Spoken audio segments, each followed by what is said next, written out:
The Greco mansion sprawled across the hills of Verona like a sleeping beast, all marble columns, wrought iron gates, and windows that reflected the city lights like watching eyes. Inside these walls, Alessandro Greco ruled not just through fear, but through an intricate web of control that extended across the entire region. He was a man who had built an empire on careful calculations, broken promises, and the kind of power that made people whisper his name in the dark. But power, as it turned out, had a peculiar way of poisoning everything it touched. Alessandro moved through the corridors of his mansion that evening, with the weight of the day pressing against his shoulders. The leather of his Italian shoes echoed against the marble floors, a sound that had once thrilled him, a reminder of dominion. Now it felt hollow. The study where he spent his evenings was lined with books he'd never read, adorned with paintings chosen by art dealers rather than passion. Everything in this space was a statement of power, nothing more. Sofia had changed that once. She had arrived in his life like a spring rain after a long drought, unexpected, necessary, and somehow dangerous in her gentleness. She had been nothing like the women who typically orbited men like Alessandro. She didn't seek his power or fear his name. She had simply seen him. Not the Mafia boss, not the man who made other men tremble, but something beneath the armor. Something that might have still been human. For 3 years, Sofia had been the only corner of his world that felt real. While his business associates and soldiers plotted in the next rooms, while his phone rang constantly with requests and threats and demands, she existed in the spaces between. A reminder that another life was possible. She had kept flowers on the marble table in the entryway. She had laughed at his terrible jokes. She had impossibly loved him. That evening, as Alessandro sat in his study with a glass of aged whiskey untouched before him, none of that mattered anymore. The warnings had started weeks before. Whispers from his inner circle. Enemies who had always circled at the edges of his empire had begun moving closer, and they had brought with them a weapon far more dangerous than guns or money. They had brought doubt. They had whispered suggestions, carefully constructed lies designed to find the cracks in his armor, and the crack they had discovered was Sofia. She's been asking too many questions. One of his oldest associates had told him 3 days ago. The man's name was Carmine, and he had been loyal to Alessandro for nearly 2 decades. But loyalty, Alessandro was learning, had a price. About the businesses in the north, about the money, a woman like that, educated, intelligent, she's a risk. Alessandro had dismissed it then. He had known better. But seeds, once planted, have a way of growing. Then came the photographs.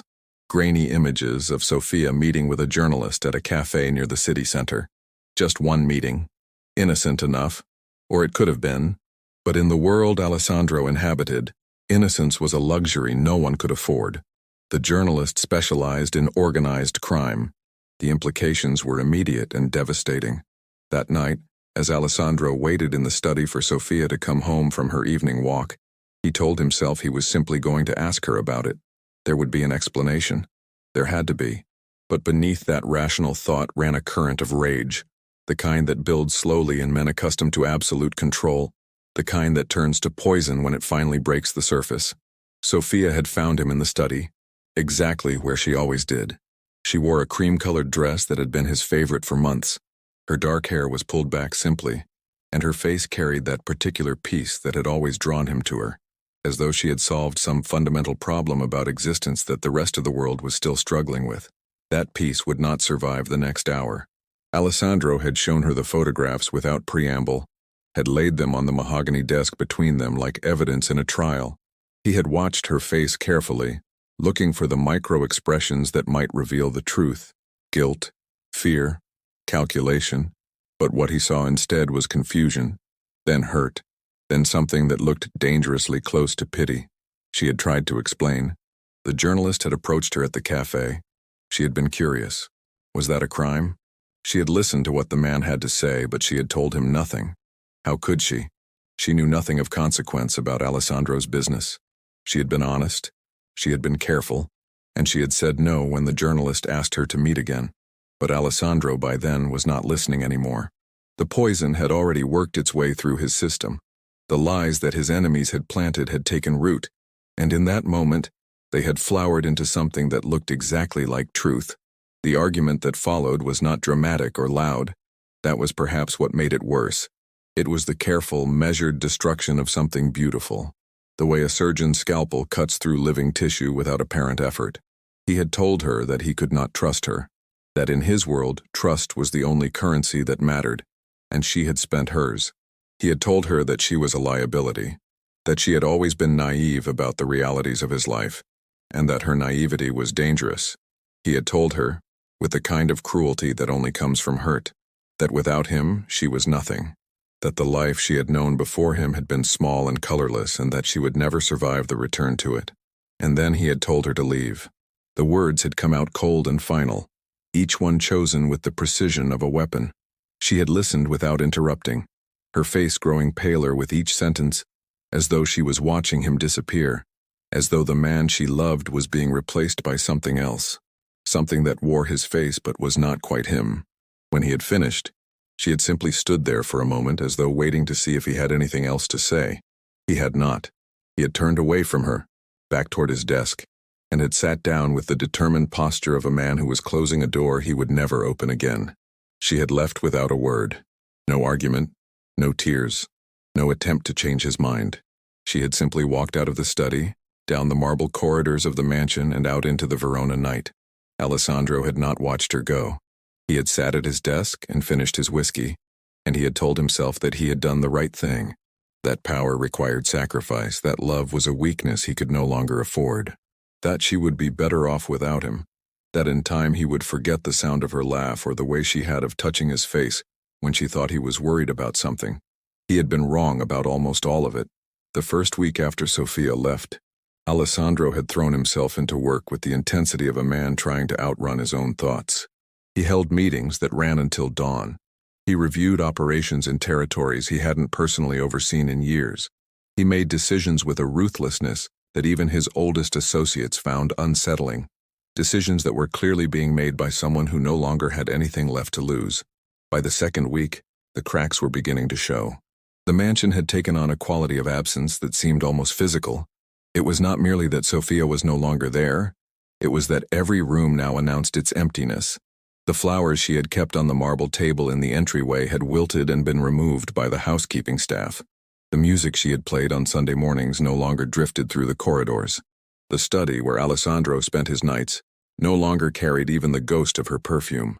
He found himself doing strange things, walking to the windows she had loved, looking out at the city as though she might still be visible somewhere in its vast geography, sitting in the dining room alone at meals that had once been an opportunity, to hear her talk about books she was reading, or observations about the city she had made during her daily walks.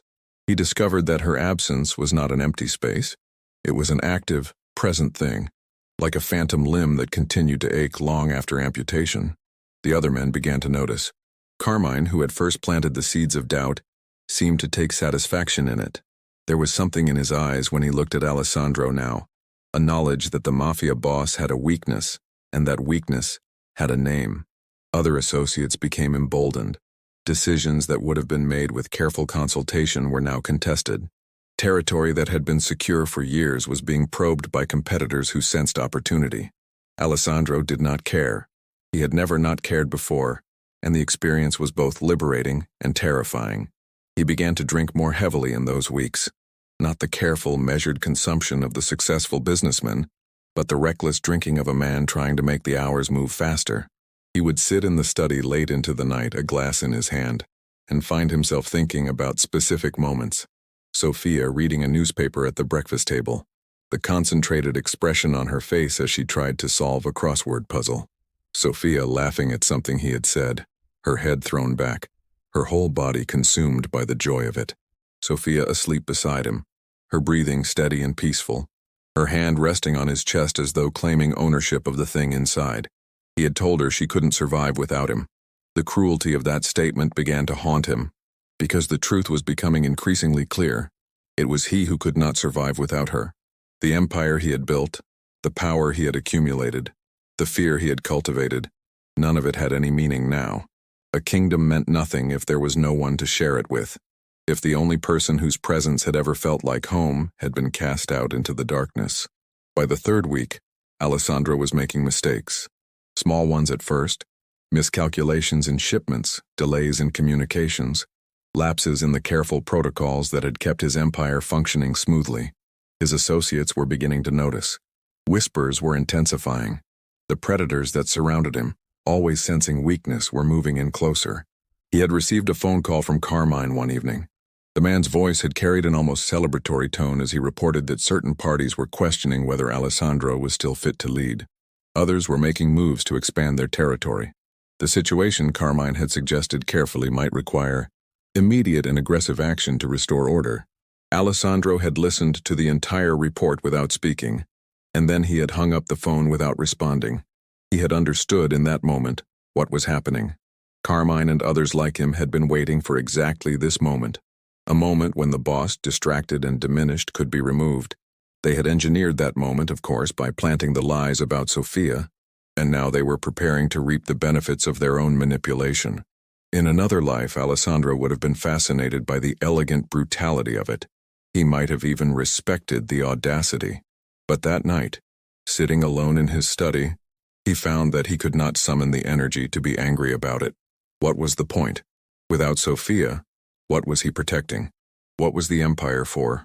It was on the 23rd day after she had left that everything shifted. The phone call came at 2:47 in the morning. Alessandro knew the exact time because he had been awake, as he always was now, sitting in the darkness of the study with a glass of Barolo that had gone lukewarm. The number on the screen was unknown, which was unusual. In his world, calls at that hour came from people whose numbers he knew. The voice on the other end was female, older, tinged with anxiety. She was calling from the Santa Maria della Misericordia hospital. There had been an accident, a car accident, several hours ago. The woman, her name was Sofia Greco, had been admitted through the emergency room. She had given this number as an emergency contact, though it had taken several hours for the hospital staff to locate the man it belonged to. Alessandro's entire body had gone cold. His mouth had gone dry. He had asked, in a voice that did not sound like his own, what had happened. How badly was she hurt? The nurse had been careful in her response. Sofia had suffered injuries consistent with a significant impact. She was conscious and stable, but there were concerns. She had been asking for him. Again and again in the hours since her arrival, she had been asking for Alessandro. He had not asked any other questions. He had simply taken the hospital address, hung up the phone, and moved. His hands had shaken as he grabbed his keys as he called for the car to be brought around. His guards had tried to follow him, but he had ordered them to stay behind. This was not a business matter. This was not something that required an entourage or protection. This was something that required a man to become human again. The rain came down in sheets, the kind of storm that makes drivers reconsider their journeys and sensible people seek shelter. Alessandro drove through it as though it were merely an inconvenience, his hands gripping the steering wheel with enough force to turn his knuckles white, his eyes fixed on the road ahead with an intensity that erased everything else from existence. The city looked different at this hour. The streets were empty of the daytime crowds, empty of the business that usually filled them. There was only the rain and the darkness and the occasional streetlight that created small islands of illumination in the vast urban sea. As he drove through those familiar streets, Alessandro found himself seeing them differently than he had in years. These were not territories to be controlled or commodities to be managed. They were simply the landscape of a city, where people lived out their ordinary lives, where they loved and worked and suffered and found small moments of joy. Sofia had been living somewhere in this city. For 3 weeks she had been here, in an apartment he did not know about, and he had been in his mansion on the hills, insulated by walls and distance and the convenient armor of his position. The thought should have been unbearable, and it was, but it was also clarifying. It stripped away the last of the rationalizations he had constructed, the last of the self-justifications that power had provided. The hospital emerged from the rain like a ship appearing through fog. It was a modern building, all glass and steel, lit from within with the fluorescent lights that made everything look slightly unreal. Alessandro parked the car without concern for proper spaces or protocols. He was out of the vehicle before the engine had fully shut down, moving through the rain toward the entrance with the kind of purposeful stride that made people step aside without his needing to ask them to. The emergency room was a landscape of controlled chaos, nurses moving between stations, monitors beeping with their various rhythms, the smell of antiseptic underlaid with something older and more essential, the smell of human suffering and human effort to alleviate it. He found the registration desk and gave Sofia's name. and the woman behind the counter looked up at him with the kind of professional neutrality that comes from years of interaction with people in distress. She directed him to the third floor. Intensive care. A woman had just arrived, asking for him repeatedly. The nurse's expression suggested that she was making a judgment about who this man was, what his relationship to the patient might be, and whether he deserved to be here. He did not deserve it. He knew that. But he was going anyway. The elevator climb felt eternal. The third-floor hallway was quieter than the emergency room, the fluorescent lights making everything look slightly bleached and unreal. A nurse saw him and seemed to recognize the specific kind of urgency that radiated from him. She did not ask questions. She simply gestured down the hallway toward a room with its door partially open. Sophia was lying in the hospital bed with an IV line running from her arm and monitoring equipment attached to her chest. There was a bandage across her left temple, and her left arm was in a cast from wrist to elbow.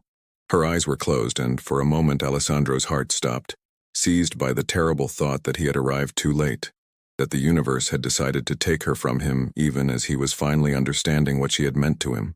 Then her eyes opened. For a moment there was no recognition. Her gaze was hazy with pain medication, her consciousness not quite fully present. Then her eyes focused and she saw him, and something shifted in her face. A complex emotion that Alessandro, for the first time in his life, truly tried to understand, rather than simply react to. She did not move. Her body remained still against the white sheets, her right hand resting on top of the blanket. But her eyes tracked his movement as he came into the room and approached her bedside. He sat down in the chair beside the bed, and for a long moment neither of them spoke. When she finally did speak, her voice was hoarse, as though it had been worn down by pain, or crying, or both. She asked how he had found her. The hospital, she explained, had called a number from her phone, a number she had programmed there 3 years ago and had never deleted, even in her anger and hurt. Alessandro did not answer her question directly. Instead, he found himself asking about the accident. What had happened? How had she been hurt? Sophia's gaze drifted away from him, out the window where the rain continued its relentless descent. She had been coming from a late shift, she said. She was working at a small hotel on the other side of the city, doing administrative work. She was working because she needed to live, and living cost money, and the small amount of savings she had brought with her from the mansion was not infinite. She had been distracted, she admitted, her mind elsewhere. The rain had been heavy, visibility poor. Another car had come around a corner too fast, had skidded on the wet pavement, and had hit her before she had time to react. It had not been her fault, the police had said. It was simply an accident, the kind of random, terrible chance that life sometimes offers with no warning. As she spoke, Alessandro felt something inside him fracture and reform into a new shape. She had been working, living, building a life from the ruins of the one he had destroyed. And she had been hurt while doing so, and her first instinct had been to reach for him, to call the number she had kept despite everything. He wanted to tell her that he was sorry, that he had been a fool, that the lies whispered in his ear about her infidelity had been exactly that, lies designed to manipulate him, to separate him from the one person who had actually loved him, that he had been so consumed with protecting his empire that he had destroyed the only thing in his empire that had actually been worth protecting. But the words felt inadequate. They felt like the kind of words that powerful men use to undo damage that could not be undone, to ease consciences that had been earned through cruelty. Instead, he reached out and took her right hand, the one that was not in a cast, the one that was still capable of being held. Her skin was warm, slightly damp from the sheets. He held it as gently as though it were made of glass, as though any pressure might cause it to break. Sophia's eyes came back to his, and she studied his face for a long moment. He could see the question there. What did his presence mean? Why had he come? What did he want from her now? When she finally spoke, her voice was barely more than a whisper. She said something that would stay with Alessandro for the rest of his life. She said that she did not want revenge, that all she had ever wanted was for him to remember who he was before all of this, before the power, before the empire, before the lies had accumulated like sediment until he could no longer remember what was real. He had been a different man once. She had known him when he was becoming who he was now. She had watched the transformation happen, and she had loved him even as she watched him change into something harder and colder, and less capable of love in return. That love had been real. It had been one of the realest things in the wreckage of their lives. As she spoke, Alessandro felt tears move down his face for the first time in years. Not the tears of a man mourning power or status, or any of the things he had spent his life accumulating, but the tears of a man confronting the absolute magnitude of what he had thrown away. The storm continued through the night and into the morning. Alessandro never left Sofia's bedside. He sat in that chair, holding her hand during the moments when she was awake, and continuing to hold it during the moments when medication or exhaustion pulled her toward sleep. The hospital staff did not ask him to leave. Perhaps they recognized something in his face, the genuine quality of his presence, the fact that he was not here for propriety or obligation, but for something far more fundamental. As the hours passed and the initial shock of seeing her injured began to settle into something more permanent and real, Alessandro found himself thinking about the life he had been living. The mansion on the hills, the corridors that echoed with emptiness, the business associates who whispered about his weakness and waited for the moment when they could move against him, the empire that had cost him everything and given him nothing in return.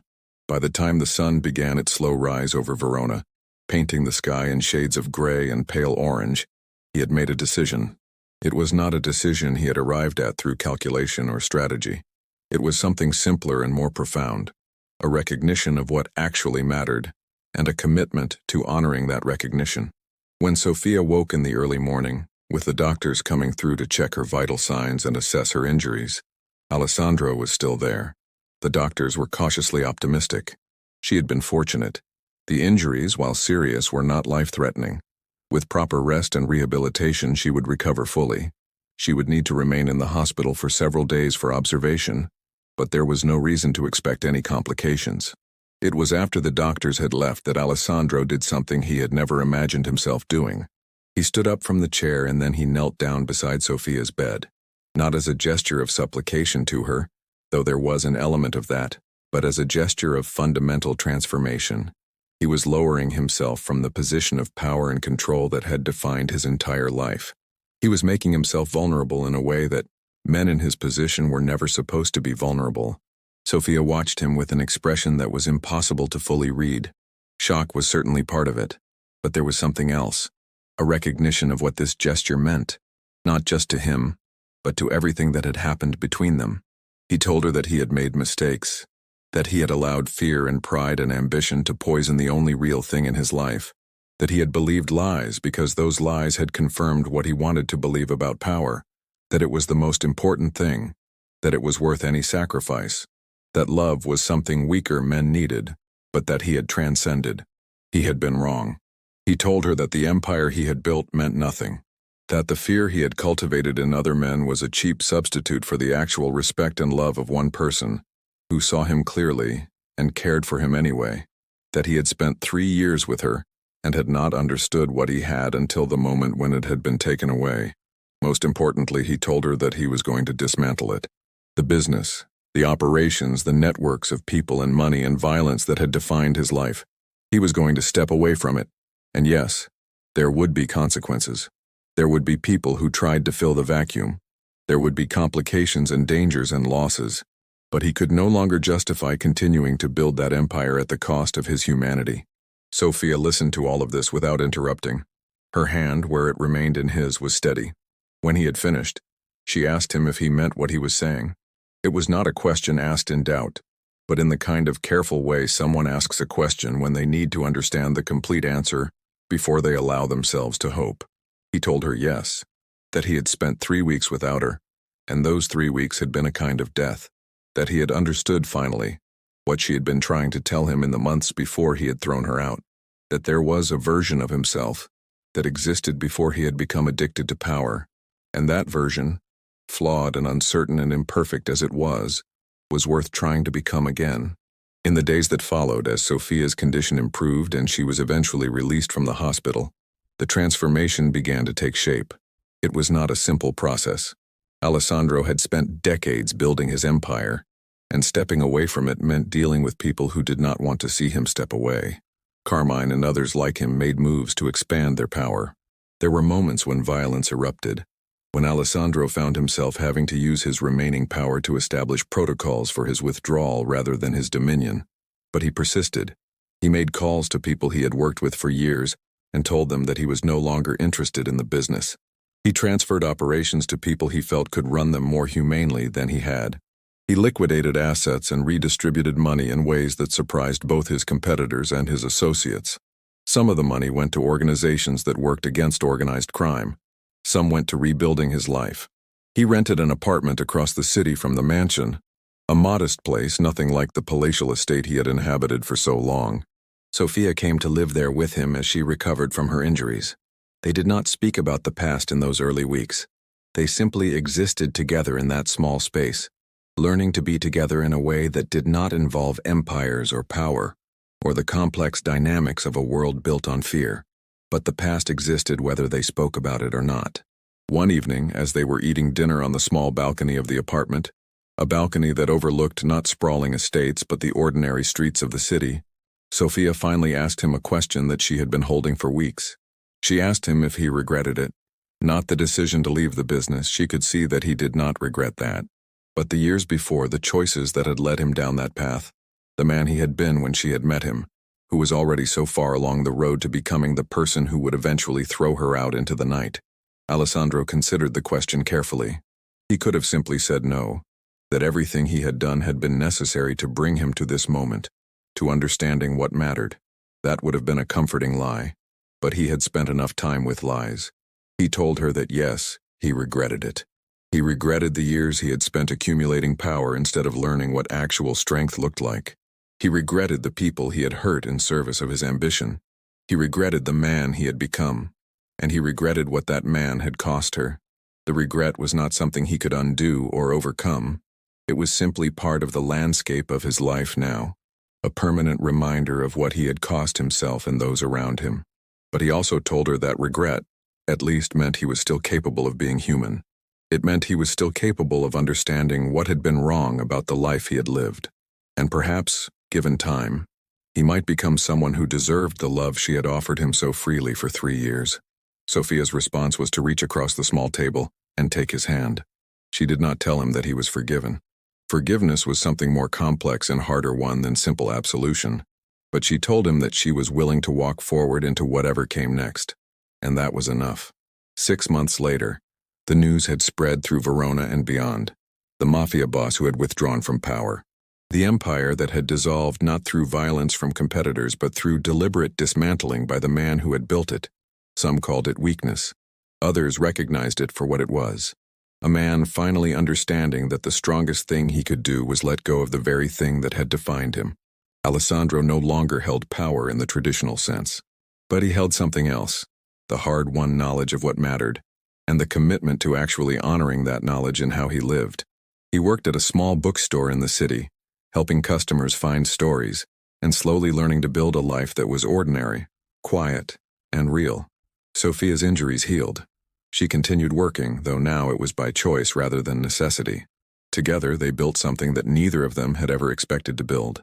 A life of genuine simplicity, where the most important moments were quiet dinners and conversations about books, and the simple fact of existing alongside another person who had chosen to stay. The mansion on the hill stood empty now, awaiting new owners. The empire had fragmented, as such things do when the person holding them together releases their grip. Some of Alessandro's former associates had moved into the power vacuum. Others had chosen different paths. The world of organized crime continued, as such worlds do, but without Alessandro Greco at its center. He had crossed the city on a rain-soaked night, driven by desperation and the final awakening of his capacity to love. But the real journey, the one that mattered, had only begun that night. It was the journey of a man learning to become human again, learning that strength could exist without dominion, that love could survive betrayal and coldness, if both people were willing to do the work required. The question that remained, as it always does in stories like this, was whether he had changed in time, whether the man he was becoming could ever fully atone for the man he had been, whether love was enough to undo the damage that years of ambition and cruelty had inflicted. The answer, perhaps, was that it did not matter. What mattered was that he had tried. What mattered was that he had chosen, in the moment when everything was falling apart, to choose something different. And what mattered was that Sophia had allowed him that choice, had held his hand while he learned to kneel, and had walked forward into the uncertain future beside him. Thank you for following Alessandro and Sophia's journey through the streets of Verona. through the storm and into the difficult but honest path of transformation and redemption. This is a story about how even in the darkest circumstances, even when power has corroded everything it has touched, there remains the possibility of becoming human again. It is a story about the devastating cost of ambition and the redemptive power of love. Not the romantic fantasy kind, but the real, difficult, daily choice to show up for another person and to allow them to see you as you truly are. But this is just one story. There are thousands of them. Stories of real people facing real struggles, making choices that transform their lives, discovering that the things they thought they wanted were not actually the things they needed. If you want to continue on this journey with us, if you want to discover more stories about love and loss, redemption and transformation, about ordinary people facing extraordinary circumstances, please subscribe to our channel. Click the subscribe button now, and make sure to turn on notifications so you never miss a new story. We are building something here together, a space where authentic human drama is honored, where stories of real people and real struggles remind us that we are not alone in our pain, our questions, and our capacity for change. Subscribe now, and join our community of seekers and storytellers. Share this story with someone who needs to hear it. Leave a comment telling us what moment resonated most deeply with you. There are more stories waiting in the darkness, stories of redemption and heartbreak, of people who crossed their cities and found themselves in the process, stories that will make you believe once again that transformation is possible. We'll see you in the next one.